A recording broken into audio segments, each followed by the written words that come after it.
Hello, നമുക്കൊരു യാത്ര പോയാലോ? നമ്മുടെ പ്രകൃതി ഒരുക്കിയ ഒരു പറുദീസയിലേക്കാവട്ടെ ഇന്നത്തെ യാത്ര. സേലത്ത് നിന്നാണ് ഞങ്ങൾ 4 അംഗ സംഘം പുറപ്പെടുന്നത്. നമ്മുടെ തമിഴ്നാട്ടിലെ സേലം ജില്ലയിലുള്ള ഏർക്കാട് എന്ന ഹിൽ സ്റ്റേഷൻ ലക്ഷ്യം വെച്ചാണ് ഞങ്ങൾ ഈ പോകുന്നത്. മലയാളികൾക്ക് അത്ര സുപരിചിതമല്ലട്ടോ ഈ ഇടം. ഏർക്കാടിലെ ഏർ എന്നാൽ തമിഴിൽ തടാകം എന്നാണ് അർത്ഥം. അങ്ങ് മലമുകളിൽ വലിയൊരു തടാകമുണ്ട്. വിശേഷങ്ങൾ വഴിയാവട്ടെ.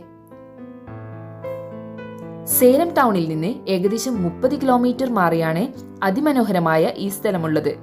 സേലത്തിന്റെ കുന്നുംപുറം എന്നൊക്കെ വേണമെങ്കിൽ പറയാം. നഗരത്തിന്റെ തിരക്കുകളിൽ നിന്ന് പച്ചപ്പിന്റെ കുളിർമയിലേക്ക് ഒരു ചെറിയ ഒളിച്ചോട്ടം വേണ്ടവർക്കൊക്കെ ഏർക്കാട് ബെസ്റ്റാ. നമ്മുടെ കേരളത്തിൽ പാവപ്പെട്ടവന്റെ ഊട്ടി നെല്ലിയാമ്പതിയാണെങ്കിൽ തമിഴ്നാട്ടിലത് ഏർക്കാടാണ്. സമുദ്രനിരപ്പിൽ നിന്നും ഏകദേശം 4970 അടി ഉയരത്തിലാണ് ഈ വിനോദസഞ്ചാര മേഖല സ്ഥിതി ചെയ്യുന്നത്.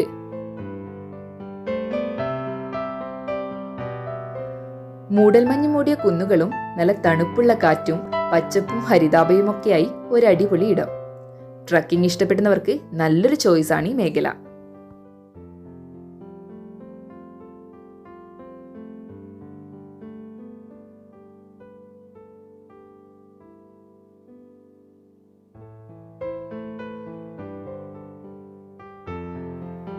പോകുന്ന വഴിയിലൊക്കെ നിറയെ മനോഹരമായ ഫോട്ടോ സ്പോട്ടുകളാണ്.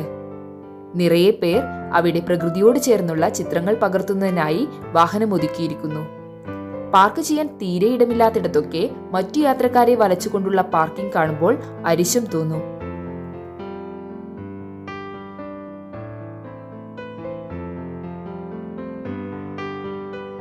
പോക്കറ്റ് കാലിയാവാതെയുള്ള നല്ലൊരു വെക്കേഷൻ ആഗ്രഹിക്കുന്നവർക്ക് മികച്ചൊരു ഓപ്ഷൻ തന്നെയാണ് ഏർക്കാടൻ കുന്നുകൾ.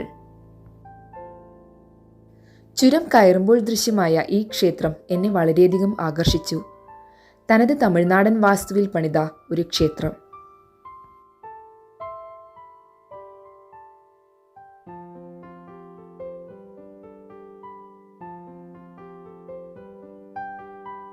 അങ്ങനെ ചുരമൊക്കെ താണ്ടി പതിയെ ഞങ്ങൾ ഏർക്കാടൻ കാഴ്ചകളിലേക്ക് കടക്കുകയാണ്. ഈ കാണുന്നതാണ് ഏർക്കാടിലെ ഏർ അഥവാ തടാകം.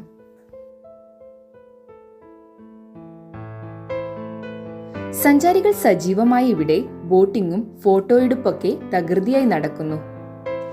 വഴിയോര കച്ചവടക്കാരും തിരക്കിലാണ്. സന്ദർശകരെ ആകർഷിക്കുന്നതിനായി പലവിധത്തിലുള്ള കച്ചവടങ്ങൾ വഴിയോരത്ത് നിരന്നിരിക്കുന്നു.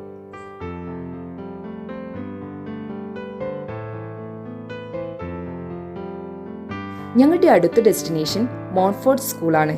One of the best ICSE boarding schools in Tamil Nadu. ഇന്ത്യക്കകത്തും പുറത്തുമുള്ള നിരവധി കുട്ടികൾ ഇവിടെ പഠിക്കുന്നു. 1917 ഇംഗ്ലീഷ് വിദ്യാഭ്യാസം പ്രചരിപ്പിക്കുന്നതിനായി ബ്രിട്ടീഷുകാർ പണികഴിപ്പിച്ചതാണ് ഈ സ്കൂൾ. നമ്മൾ കണ്ട മലയാളം മൂവി ഒളിമ്പ്യൻ അന്തോണി ആദത്തിലെ സ്കൂളാണിത്, മോൺഫോർട്ട് സ്കൂൾ. പഗോഡ പോയിന്റിലേക്കാണ് ഈ പോകുന്നത്. സേലം നഗരത്തിന്റെ ആകാശ ദൃശ്യം ഇവിടെ നിന്ന് നമുക്ക് ആസ്വദിക്കാം. ഇവിടെ നിന്ന് കാണുന്ന കാകമ്പാടി എന്ന ഗ്രാമത്തിന്റെ പൂർണ്ണ ചിത്രം ഏറെ ആകർഷണമുള്ളതാണ്. കൂടാതെ നമ്മളീ താണ്ടി വന്ന മുഴുവൻ ഹെയർപിൻ വളവുകളുടെയും ഒരു പക്ഷിക്കാഴ്ച എന്ന് തന്നെ പറയാം, അതും കാണാം. കോടയുറയുന്ന ഏർക്കാടൻ ഭംഗി കാണണമെങ്കിൽ പഗോഡ പോയിന്റ് നിങ്ങൾ ഒരിക്കലും മിസ് ചെയ്യരുത്. സഞ്ചാരികളുടെ വലിയൊരു നിര തന്നെ ഇവിടെ ഉണ്ടായിരുന്നു. ഇത്തരം മേഖലകളിൽ മറ്റു വിനോദങ്ങൾ കൂടി ഉൾപ്പെടുത്തുന്നത് സ്ഥലത്തിന്റെ ആകർഷണം കൂട്ടാൻ കൂടിയാണ്. ഇവിടെ ഒരു പുരാതന രാമക്ഷേത്രം കൂടിയുണ്ട്. പിരമിഡ് പോയിന്റ് എന്നുകൂടി അറിയപ്പെടുന്ന ഇവിടം ഫ്രീ ആയി സന്ദർശിച്ചു മടങ്ങാം. ഒരു ചുടൻ ചായയും ഒരു കുഞ്ഞൻ പലഹാരവുമൊക്കെയായി ഞങ്ങൾ കുറച്ചുനേരം ഇവിടെ ചിലവഴിച്ചു. വലിയ പ്ലാനുകളൊന്നുമില്ലാതെ ഞങ്ങൾ നടത്തിയ കുഞ്ഞൻ യാത്ര. ഏർക്കാടിന്റെ ചെറിയൊരു ചിത്രം മാത്രമേ ഞങ്ങളും ഞങ്ങളോടൊപ്പം നിങ്ങളും കണ്ടുള്ളൂ. അടുത്ത തവണയാവട്ടെ വിശദമായ കാഴ്ച. Thank you for watching my video and thank you for supporting me. Bye. Have a nice day.